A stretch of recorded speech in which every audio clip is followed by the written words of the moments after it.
Know some of the things I follow. I follow Killstream. I follow Mr. Metacore. I follow a lot of commentary channels, and I follow a lot of gaming channels.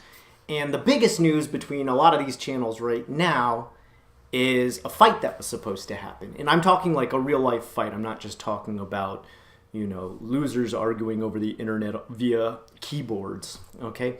I'm talking about a fist fight, boxing. Tonka Saw, who runs a channel with someone I've actually met before named Failure, which I believe his old name was Failure Accomplished. Nice guy. Failure Accomplished, I'm saying. Very nice guy. Hung out with him, talked with him. Him, I, and some black guy, which is the YouTuber's name. It's not just some random black guy. Had a conversation about Japan in the past. And I gotta say, nice, very nice community. Very well-mannered people. But this guy, Tonka Saw, I don't keep up with him as much because I don't always see the same with him as far as views are concerned. Mostly because when I hear him go down in arguments, it's him shouting over everyone. And for me, I personally can't stand when arguments are reduced to people shouting over each other or just verbal assaults with insults and attacking a person's personality and not actually arguing the point. A lot of people want to diss people like Destiny, and while I don't always agree with what Destiny says, the man actually comes with research and logic in his arguments. Same with Mr. Metacore. When I listen to him, he comes with all the facts. He doesn't just come out and start insulting people and screaming over them. He's never reduced to that. Whereas this Tonka Saw guy pretty much is. Anytime I've ever heard him get in any kind of argument, which was everything from when he was on Andy Warski to doing the Kumite, which are all these verbal fights that they have. And they were set up. They were matches. In the past, I believe they were called blood sports, internet blood sports, which you may not have heard of. If you haven't, don't worry yourself too much about it. Their reign is over. But it was pretty much people choosing a subject and then arguing back and forth. And usually some of these people came to the table just like loads of research, incredibly intelligent people. But whenever it was Tonka Saw on, he just started yelling over everybody, yelling, and calling them names and talking about what a goof they are, which, okay, great. So you can shout really loud and call people fifth grade insults. That doesn't prove any point of what you're actually trying to argue. And eventually it reached a point where he got on one other commentator's nerves so much, Andy Warski, the person I just talked about, that they ended up challenging each other to a fight. Now, if you want to know the whole backstory, I'm going to simplify it in the easiest way possible. Some leaked documents of Andy Warski having a chat with an underage girl, I think like 16 or 15, and it turned out all these documents had been completely fake. I guess someone who had a big hate boner for Andy had decided to create all these to get him in trouble and call him a pedophile. And Tonka Saw came on there and decided to proclaim this as well. Andy, you are a pedophile. It's completely untrue. And all the documents that had been made to show this were fake. And it was proven because they could show, I guess, different spaces where they had been photoshopped and all this stuff had been changed around. And they even confronted the girl who had pretended to be this younger, underage girl to confront Andy. So it was all turned out to be fake. But Tonka Saw could not let it go. And this caused a big rift between the two because they used to be friends before that. And this got into multiple verbal fights, arguments, and you can go look up the old streams of them trying to hash this out, and it's just Tonka Saw shouting over Andy. And it finally reached a point where he challenged him to a fight, and Andy accepted. Now, this was always Tonka Saw's go-to. He'd say, oh, if I saw you in real life, I'll beat you up, I'll knock you out. I used to be a professional wrestler, and this is his big claim to fame. Apparently, he was a professional wrestler, and photos, I'm not 100% sure if these photos are confirmed, but they've come out and shown his time being in some sort of minor amateur league wrestling, and it's just like this really skinny, long-haired guy who has by no means a wrestler's physique, let alone a professional wrestler's physique. But that was his big claim to fame, and he said he could beat anybody's ass, and that's what he would always do, is he'd be this keyboard warrior who would challenge everybody to a fight. And finally, Andy was the first one to actually accept it. He said, you know what? Fine. We'll set up the fight. Now, from what I understand, another person was in this stream of where he challenged him to a fight who had some links to the MMA official ring of fighters. I'm not sure how all this stuff works, so forgive me for not sounding perfectly professional about all this, but she apparently set this up, and it was in the sense of everything was legally going to go through with them face-to-face boxing.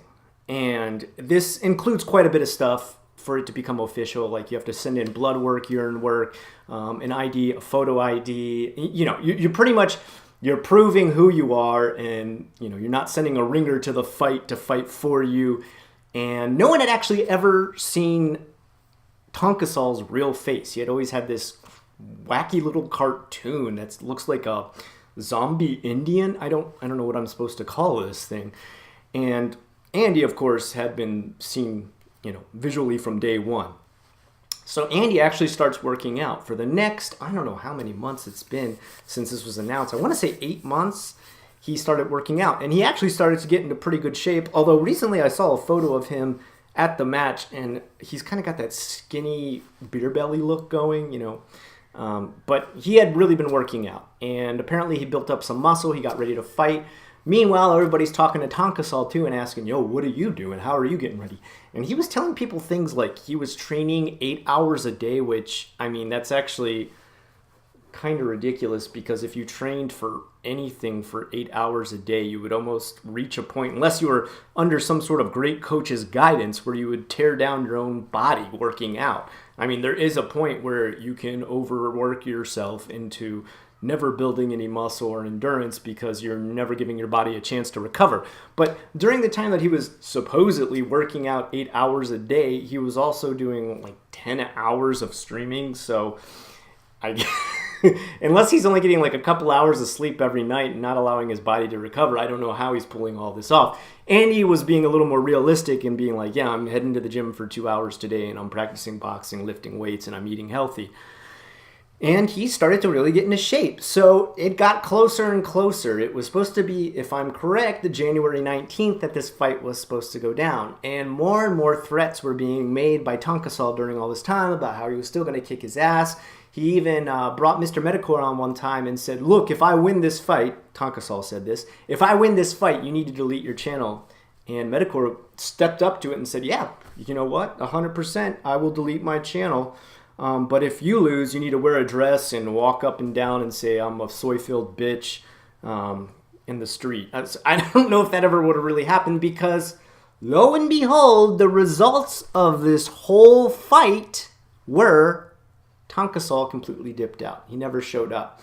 Number one, he got his blood work in, and it was the wrong blood work. It was from somebody else. He never sent in a photo ID. He decided to send in that crazy blue zombie Indian picture, which is just like a drawing.